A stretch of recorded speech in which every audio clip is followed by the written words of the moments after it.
Hello. Hi. Hello. We're Student Daigo, obviously.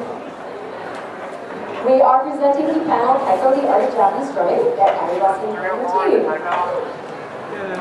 The song we just played is called Shinen. It was written by the former director of Odaiku England, Mark H.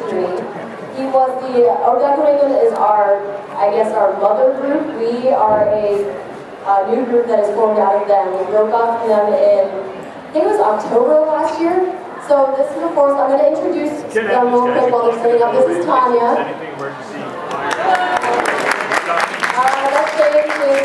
That's my husband. And then Greg on the end. Now, if you hear the first song, that was a more modern composition with the melody and the beat is more Western. But I want to start talking about the history of taiko and where it comes from. So what is taiko?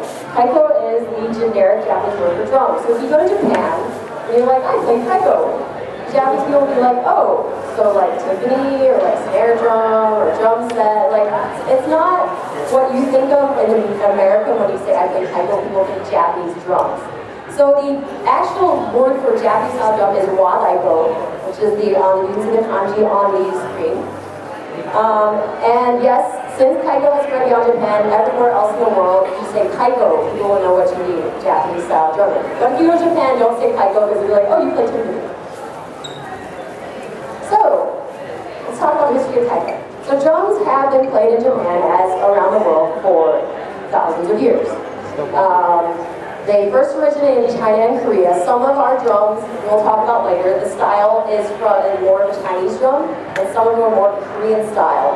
And those two styles kind of merged in Japan to create these kinds of drums. They were used in battle, obviously, to, keep a beat for the soldiers to march to. They were used as court instruments in the imperial court for the emperor. And they were also used in the fields when farmers would plant their crops. They would keep a beat for the farmers to plant their crops to as their oxen went through the field.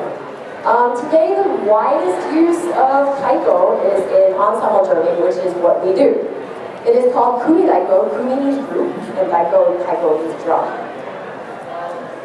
So the founder of kumidaiko, which is a very modern form of art, is a guy named Daihachi Oguchi. He was a jazz drummer in Japan in the 50s. And at this time, drums were only used in Japan in temples. And they were considered kind of very old-fashioned kind of instruments. Nobody played them like this. It was not a thing. So this guy was a jazz drummer. He saw a piece that was written for, just like jazz people. He was like, oh, like maybe I can play this piece with like old drums. So he tried to kind of arrange it with these drums, and it didn't really work. He tried like several kinds of combinations. He came up with this thing called kumidaiko group drumming, and that's where it comes from. It's from the 50s. It's not an ancient style of drumming like most people think, oh, group drumming in Japan is thousands of years old. No, that was just a single guy in a temple hitting a drum. So this kind of thing is only dating back to the 50s. Most of you may have heard of Kodo, the most famous Japanese type of group. They perform around the world. They performed in Boston a couple of times. There's also a group called Onde Koza. Was it the first group? Yeah, Onde Koza was the first kumidaiko group. They were kind of subject to growing pains. I guess they splintered and reformed several times. But the most famous group is Kodo. So here are the styles of taiko. You saw several styles in the song we just played. There's tate, which is the upright drums that you see Greg demonstrating here. And then there's what's called naname, which is drums played on a slant stand in that second photo.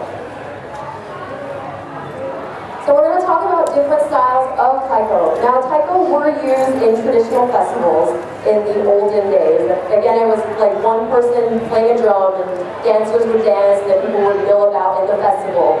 So it was not until the 50s when these kinds of traditional pieces became popular and they were arranged for kumidaiko drumming. So one of his first pieces is called Chichibu Yakaibashi, which we'll talk about more later, but that is the style of yakaibashi you play kind of laying down. And the second song that we are going to actually play in a minute is called Miyake. Miyake is a traditional piece from Miyake Island, south of Tokyo, and it is played like this. There is a person on one side giving the beat, and there is another person in a very wide, low stance, as you can see. Anyway, there's a person in a very wide, low stance beating the drum on the other side. So there's a lot of reasons why the drums ended up in these business. It didn't start out as somebody thought, oh, it'd be great to play a drum on the side, because that seems like a very comfortable, pleasant thing to do. But these exact opposite. It's a real pain to play it like that. The reason they did that is that these things were oftentimes used in festivals to do background music. So a lot of the rhythms are like beautiful and wonderful. But in the festivals on the Yankee Island when they did this, what they did was carry, see that iron ring that's there, that handle? This type of thing, they stick a long pole through it, okay, and then somebody would carry it, one over their shoulder on either side. There'd be two people carrying the long pole, and they'd come out, they'd set the thing down, and the pole would, they'd sit on the ground, and the pole would sit upright, okay, and it would stick out in a funny angle. So they didn't have a stand for it, so the people just had to get down very low and start playing. And their playing styles, you see as we play it, we'll move our arms in a certain way, oftentimes very, like, up, to keep them out of the way of the pole that would normally be sitting, sticking out there.